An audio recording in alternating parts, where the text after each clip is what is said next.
estimados amigos, bienvenidos a un programa más de los presidenciables y la seguridad. Este programa está enfocado netamente a la consulta a los candidatos a la presidencia de la República 2025 para hablar netamente de lo que más le interesa al país, que es la problemática de inseguridad y de cómo plantean los presidenciables dar soluciones a cada uno de los puntos. El día de hoy tengo el gusto de compartir micrófono con el señor Carlos Rabascal, candidato a la presidencia de la República 2025. Mi estimado Carlos, bienvenido. Hoy se han invertido los papeles. En ocasiones tú me has entrevistado, ahora me toca entrevistarte. Es un gusto compartir, Carlos, contigo. Bienvenido. Encantado, yo buenos días. Tú sabes que te aprecio y hay una amistad y un compañerismo de colegio. Incluso. Así es, lasallanos, 100% lasallanos igual. Así es, John. Así que encantado de poder compartir este diálogo y poder conversar acerca de uno de los temas que más preocupa a la ciudadanía, que en este tema es la seguridad.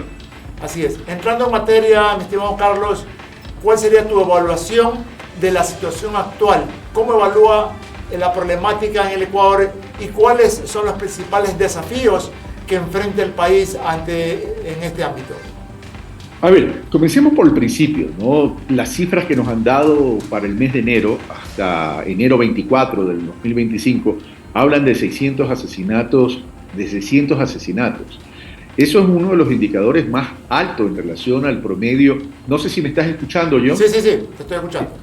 No sé si es el promedio más alto de todos estos últimos tiempos.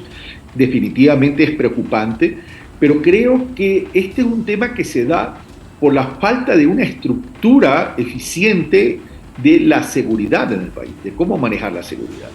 El tema de la seguridad, y lo dije yo en el debate presidencial, está mal enfocado. Y es que no se lo puede solo enfocar yo desde el punto de vista de la fuerza pública, porque esto es un tema que es consecuencia de muchas cosas y hay que tratar conjuntamente y en paralelo estos temas. Yo no puedo separar a la seguridad de la economía, de la reactivación productiva, de la generación de empleo, de la equidad territorial, de la justicia. No la puedo separar, porque si yo descuido la economía, no genero empleo, sino más bien genero desempleo, va a haber una incidencia directa en la inseguridad del país. El día de ayer o antier, el INEC nos da como resultados de la última investigación, ¿verdad?, que hay 7 millones de personas en la pobreza. 7 millones de personas en la pobreza. 5 millones de personas que viven con menos de $91 mensuales per cápita y 2 millones de personas que viven con 51 o menos dólares mensuales per cápita. En una población de 18 millones de personas, con una población económicamente activa de 8 millones de personas. Es preocupante esto, porque cuando la gente está abandonada, cuando la gente tiene una vida de sobrevivencia, de subsistencia, ¿verdad?, y no tiene dinero ni para alimentarse, ni él, ni su pareja, ni sus hijos, entonces, ¿qué estamos haciendo en el país? Estamos llevando a todas esas personas a convertirlas en presa fácil de ser cooptadas por un crimen organizado que mueve miles de millones de dólares. Entonces, primero, estamos desenfocados, porque incluso en los análisis y en los debates de la política y de los medios de comunicación, nos contentamos, parecería, es con los indicadores tipo Gingrigongo. Hoy baja el nivel de asesinatos, mañana sube. Y no le estamos dando una solución global, estructural, potente, inteligente y estratégica. Entonces, yo me pregunto, ¿basta con militares y policías en la calle? ¿En qué condiciones están las fuerzas públicas como militares y policías en las calles? ¿Es eficiente tapar un hueco y destapar otro? ¿Qué estamos haciendo para enfrentar el tema del crimen organizado? Y comencemos por las fuerzas de seguridad. A ver, ¿quién es el llamado a controlar la seguridad ciudadana, la seguridad interna? Es la policía. En todas partes del mundo donde existe democracia, es la policía la llamada a controlar la seguridad interna y la seguridad ciudadana. Pero ¿qué es lo que pasa? tenemos una policía tremendamente debilitada. Tenemos una policía fragmentada, debilitada, vulnerable. Tenemos que entrar no solo a un proceso de depuración con la recuperación de las pruebas de confianza, sino que adicionalmente tenemos que entrar al fortalecimiento de la policía. Fortalecimiento, capacitación, establecimiento de una carrera de la Fuerza de Seguridad de la Policía Nacional, ¿verdad? Y adicionalmente a eso, tenemos que crear una nueva estructura, no digo más, digo una nueva estructura de la policía con modelo de gestión. Una policía civil nacional especializada en la lucha contra la corrupción y el crimen organizado, civil, para lo cual necesitamos un marco jurídico potente y hacer esa carrera de la policía civil, ¿verdad? Para que maneje ¿qué? Para que maneje la lucha contra la corrupción y el crimen organizado, y una policía uniformada territorial, para articular inteligencia y operativización. Sí. Pero esta policía territorial uniformada, ¿al amparo de qué? Al amparo de la descentralización, con regiones autonómicas descentralizadas. Ok, punto uno. Pero, ¿dónde está el problema? El problema de las fuerzas de seguridad. Que la inteligencia, el sistema de inteligencia ecuatoriano, está cooptado. Pero además ha sido mal utilizado por casi todos los gobiernos. Es decir, es un sistema de inteligencia como el CIES, que tenemos que transformarlo, ¿verdad? Que está más dedicado a ver qué dicen los periodistas opositores o críticos, qué dicen los políticos. No, tenemos que tener una inteligencia civil. Sí, está claro que el tema es cuesta arriba totalmente, y el problema de desempleo se va a sumar, o ya se está sumando, el tema de los que están retornando desde los Estados Unidos, ¿verdad? Sabemos plenamente que no solamente depende del Ejecutivo, sino también del Legislativo, del Judicial, de la parte económica, y por eso todo esto es cuesta arriba. Ahora, ante toda esta situación, ¿qué otras propuestas específicas crees tú para reducir la criminalidad y la violencia en las comunidades? Sabiendo que todo es integral, y obviamente al decir integral depende de muchas aristas. Tal vez será necesario de que en estas elecciones se tenga que votar por una sola lista para para que el Ejecutivo tenga todo ese respaldo, tanto en el Legislativo y en la parte judicial, para poder llevar adelante, porque vemos que muchas veces pues el Ejecutivo está atado de manos al querer implementar políticas públicas, al querer implementar cosas nuevas en el tema. Y el otro punto que tú indicabas es la policía. Sabemos que hay muchos uniformados de varias instituciones, como CTE, ATM, policías municipales, policías portuarios, que son pagados por el Estado, pero obviamente no colaboran de manera directa y tal vez ni indirecta a favor de la seguridad. Para casualmente poder llegar al número del contingente e integrarlos a ellos de cualquier manera, pero de manera positiva, a favor de la seguridad, que es la principal situación. Porque si tú y yo viajamos, Guayaquil, ¿qué veo? Por poner un ejemplo, encontramos 3, 4 controles de Comisión de Tránsito del Ecuador, con buenos retenes, buenos patrulleros, buenas motos, buen personal, pero que están para revisarte la llanta, la matrícula y estar a la cacería, ¿ok? Pero no colaboran en el tema de la seguridad, ¿ok? Entonces, ¿crees tú que también estos se deben de unir definitivamente a la tarea del combate a favor de la seguridad? Por supuesto que sí. Es decir, tenemos que optimizar todos los recursos de talento humano y de presupuesto que tenemos. Pero por eso digo, hay que cambiar todo el modelo. Y en este modelo tenemos que no solamente tratar de que se incorporen estos elementos que tú mencionas, sino tener una articulación eficaz entre gobierno nacional y los gobiernos autónomos descentralizados. No solamente se trata de incorporar elementos en el tema de la seguridad, sino qué se va a hacer para controlar esos elementos de la seguridad. ¿A qué me refiero con esto, por ejemplo?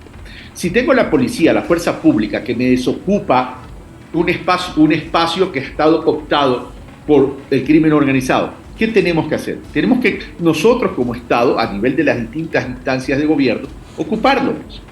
Tenemos que ocuparlo. Y en ese sentido tenemos que recuperar la policía comunitaria, pero tenemos que ir creando centros de desarrollo ciudadanos integrales. ¿Mantendrías las Fuerzas Armadas en el combate? ¿Mantendrías las Fuerzas Armadas en el combate de la inseguridad en las calles?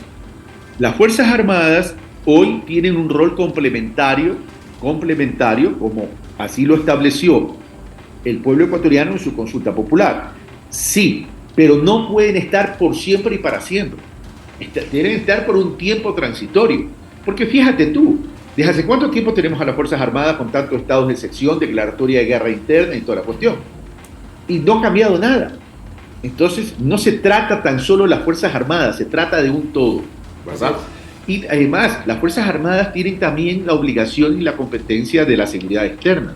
Correcto. Las fronteras son importantes, no podemos descuidar las fronteras. Pero tenemos que ir con las Fuerzas Armadas y la policía en este trabajo complementario mientras logramos corregir algunas distorsiones que existen en el país en relación a este tema. Tú nombraste a la policía comunitaria. Sí, la policía comunitaria es válido, pero para el trabajo preventivo, igual como mañana también lo puede hacer un guardia de seguridad en una instalación fija.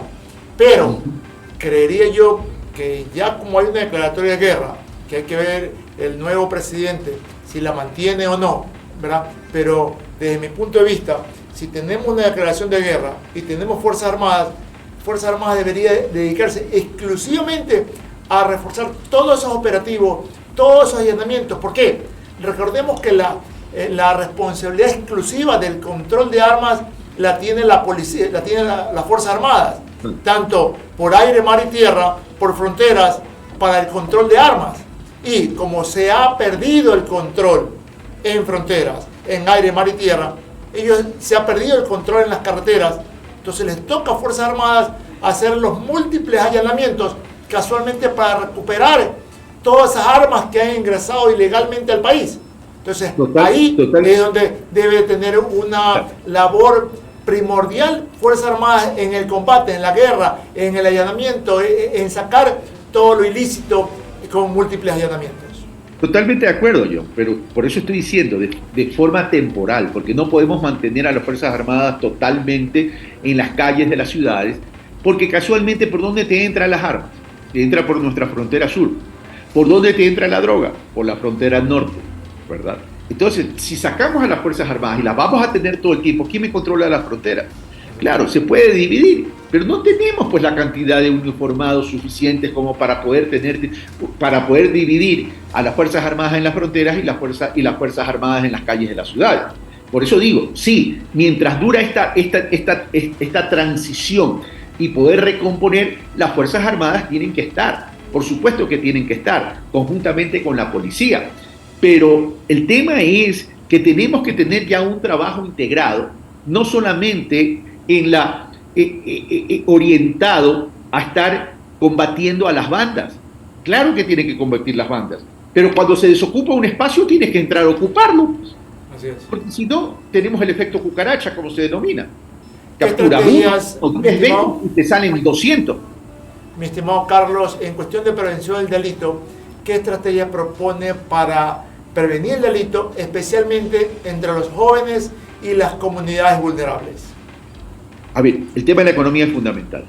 Si la economía ecuatoriana no entendemos que debe crecer, crece el desempleo y crece la pobreza. Y la mejor prevención es hacer crecer la economía.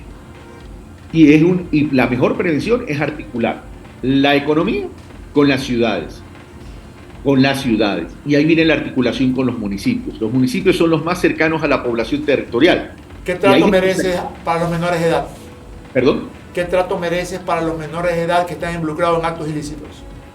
A ver, los menores de edad que estén involucrados en actos ilícitos no son menores de edad que han escogido eso porque les ha gustado, sino porque han estado abandonados, porque no les damos alternativas. Entonces, volvemos al tema, queremos arreglar desde la consecuencia y no desde el origen. Pero vamos al tema de los menores de edad. A ver, los menores, todo aquel que transgrede una ley y hay un régimen especial para los menores de edad, tienen que asumir, bajo sentencia, pues evidentemente tienen que asumir las consecuencias de la transgresión de la ley. Y eso es la privación de la libertad. Pero un niño menor de edad que ha accedido a transgredir la ley, ya sea por delincuencia común o ya sea en crimen organizado, es susceptible de entrar a procesos de recuperación y reeducación, reformación. Mientras esté siendo menor de edad, tiene que estar en el régimen que ya establecido en la ley. Cuando ya se va a la mayoría de edad, pues ahí sí, pues ya tendrá que ir a cumplir la pena conforme es la mayor edad, en la medida de que la pena vaya más allá de del tema etario de menores de edad. Pero la pregunta es, supongamos un menor de edad que tenga 15 años y le dan una sentencia de 8 años. Ya tendría 23 años cuando termine la sentencia. El tema es, ese niño de 15 años que accedió a ser sicario, por decirte algo, ¿es recuperable o no recuperable? Estaba en plena conciencia cuando cometió ese acto, dentro de una vida de vulnerabilidad, de abandono, donde no se ha construido, no se le ha llevado educación, no se le ha llevado principios de ciudadanía, que no tiene su familia ni qué comer. Es decir, estamos dimensionando bien el problema. O puede tener ese niño que cuando comete el delito, era menor de edad, puede ser susceptible de rehabilitación y que cumpla la condena, independientemente que ya sea adulto, pero dentro de un régimen especial de privación de la libertad y de tratar de rehabilitarlo, tratarlo de reformar. ¿Es factible o no es factible? Yo no soy el dueño de la verdad absoluta, mi querido yo, pero yo creo que sería una injusticia tremenda mandar a un niño que comete el delito cuando tiene 15 años y cuando ya tiene 18 años se lo manda al régimen de adulto, con las cárceles como las tenemos, que no hay clasificación, que no hay categorización de delitos para la cárcel, que hay hacinamiento. ¿A qué estamos destinando a ese niño? Que tiene todavía una vida por delante. Ya que hablamos de cárceles, mi estimado Carlos, ¿qué planteas como nuevas estructuras o nuevas políticas para el cambio de la administración de privados de libertad? Primero, tener una instancia que sepa del manejo de cárceles, y que rinda cuentas. Es decir, una institucionalidad en el régimen carcelario que tiene que contar con recursos económicos, tecnología y talento humano especializado. Y tener inteligencia carcelaria, pues también. Al hablar de talento humano especializado, yo desde que tengo uso de razón, siempre los administradores o directores de cárceles han sido cuotas políticas. Propongo yo, así como la policía tiene múltiples unidades, GOE, GIRD, NACET, inclusive policía para el cuidado ambiental, de animales, turístico, tener una policía especializada para la seguridad de cárceles, con cursos de criminología, con cursos de atención, y que los directores sean los oficiales, el subteniente, el teniente, el capitán, el coronel, los directores de cárceles. Ellos, con el respaldo de su uniforme, de su armamento, de su equipamiento, de su patrullero, obviamente va a tener un mayor respaldo, porque cualquier ciudadano, por cualquier profesión que sea, que vaya director de una cárcel, el nivel de riesgo y de vulnerabilidad que tiene ese ser humano como director de una cárcel es súper alto, y no estamos preparados, no es de carrera. Entonces, tanta vuelta que le hemos dado a las múltiples instituciones que han pasado, antes guía penitenciario, actualmente SNAI, pero si tenemos una policía especializada, no para eso sería diferente, creo yo. No, correcto, estoy completamente de acuerdo contigo, y además no los puedes mantener a todos, tiene que haber rotación, tiene que haber una rotación, porque si no generas una rotación, ¿qué va a pasar? Generan cercanía, y la cercanía con esos miles de millones que manejan esta gente los va a corromper, porque además no porque quieran ser corruptos solamente, algunos van a acceder a ser corruptos, pero también por el tema de las familias, porque esta gente, los tentáculos del crimen organizado, por más que estén encerrados, tienen operativización afuera y comienzan a amenazarlos con las familias. Entonces tenemos que montar toda una inteligencia carcelaria. Y yo te decía, reclasificar y categorizar los delitos en función de las cárceles, porque no podemos poner a los de menor riesgo con los de alto riesgo. Entonces, dentro de esa categorización tenemos que ver quiénes son susceptibles de un modelo de rehabilitación y cuáles son los del crimen organizado de alto riesgo. Y tenemos que tener un modelo de cárcel. Estimado Carlos, hace un momento también indicaste sobre los exámenes de confianza. Para tu conocimiento, existe la ley y el reglamento para el uso de exámenes de confianza, el uso de la herramienta técnica científica como el polígrafo para policía y fuerzas armadas. Ley y reglamento. Y si no me equivoco, los guardias de seguridad también se los aplica. Así es. Inclusive, ojo, existe la ley para el uso de exámenes de confianza en la función judicial, pero ¿claro? Hubo polémica en la elaboración del reglamento porque la misma ley estipula de que el Consejo de la Judicatura tendrá que hacer el reglamento. Pero ¿qué resulta? Que el reglamento salió como objetivo de los exámenes de confianza que se va a medir destrezas, actitudes, capacidades. Así dice el reglamento. Pero eso tiene que ver con su situación de aprovechamiento, de conocimiento. No tiene nada que ver con su tema de conducta. Tú y yo y todos los que hemos pasado por la escuela y colegio nos han calificado siempre por aprovechamiento y por conducta. Entonces, por eso hubo... Ese reglamento hay que cambiarlo yo. Así es, hay que cambiarlo. Diría yo, hay que hacer un copy de cómo está el reglamento de Fuerzas Armadas con el uso de exámenes de confianza para la función judicial. En ese momento, obviamente, se incrementan los poligrafistas. La embajada americana me consta que donó 10 equipos poligráficos, donó 10 capacitaciones para miembros de la Armada, ¿ok? Y todas las demás fuerzas se están ahorita equipando casualmente para hacer los controles, porque esto es un diagnóstico. Hace un momento también indicaste el tema de la tecnología. Entonces, hay que unir la tecnología, hay que unir, así como hacemos nosotros auditoría contable, de bodega, de calidad, también hay que hacer auditoría a la conducta humana. ¿Y cómo hacemos esa auditoría de la conducta humana? Con herramientas técnicas científicas como el polígrafo para poder determinar la confiabilidad. Entonces, estoy seguro, porque he tenido que atender varios temas en Fuerzas Armadas, están creciendo en ese tipo de controles. ¿Ok? Tú implementarías el tema de los exámenes de confianza para tu gabinete, para los ministerios, para los controles en general, porque la respuesta ya la sabemos a cada uno de los hechos. Usted ha participado, usted ha recibido, usted ha dado información, la respuesta ya la sabemos, no. Entonces hay que hacer control. Y por ende, los controles, si me permite. Por ende la herramienta, termino con esto, por ende la herramienta exclusiva también para el uso en las cárceles. Sí, a ver, primero, esto de la prueba de confianza tiene que estar en todo aquello que tenga relación con la seguridad del país. Con la seguridad. Y dentro de la seguridad establezco también el CERCOP. O sea, quienes manejan la contratación pública. Así es. Por la corrupción también pasa el tema del crimen organizado. Es decir, todo lo que tenga que ver con la seguridad tiene que tener los exámenes o estas pruebas que se llama de confianza. Y por tanto, hay que reformar el reglamento. Y hay que hacer un nuevo reglamento. Y hay que incluir todo esto.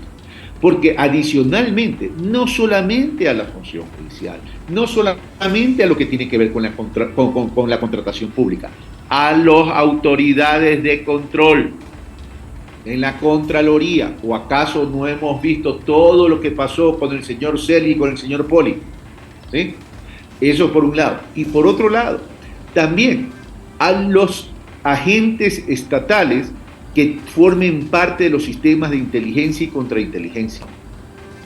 Y te acoto algo importante. Yo soy poligrafista hace 20 años aproximadamente, y soy un hombre de seguridad hace más de 35 años. Y cuando yo hago un examen de polígrafo, yo demuestro al cliente y al examinado, porque ¿qué resulta? Que el sistema poligráfico arroja un resultado automatizado. Aparte de la interpretación de la gráfica, arroja el sistema automatizado. Y eso es garantía para las partes, que claro, no se puede manipular. Está claro que nada es 100% seguro. De alguna manera, en algún momento, alguien o algún avivato va a querer manipular la prueba. De alguna manera, cuando no es controlada o cuando hay un poligrafista deshonesto. ¿Qué tal si mañana siento a la persona A, pero con el resultado de B? Y no está puesto video o no está grabado. Es factible. muy poco probable, pero a la hora puede que... Pero hay que reformar eso, sí, estoy totalmente de acuerdo contigo. Entonces, habría otro elemento también, que no sé si tú estés de acuerdo, pero yo sí consideraría también que todas estas empresas que manejan temas de seguridad privada y toda la cuestión tengan también una cierta participación en el tema contra la lucha contra la inseguridad. Es decir, porque lo que más necesitamos es talento humano. Así es. De tener una política integral. 2 puntitos más antes de terminar el programa, mi estimado Carlos. El tema de la colaboración internacional. ¿Cómo plantea trabajar con otros países y organismos internacionales para abordar problemas transnacionales como el narcotráfico, el crimen organizado? Y el segundo tema, el tema de porte de armas para los ciudadanos.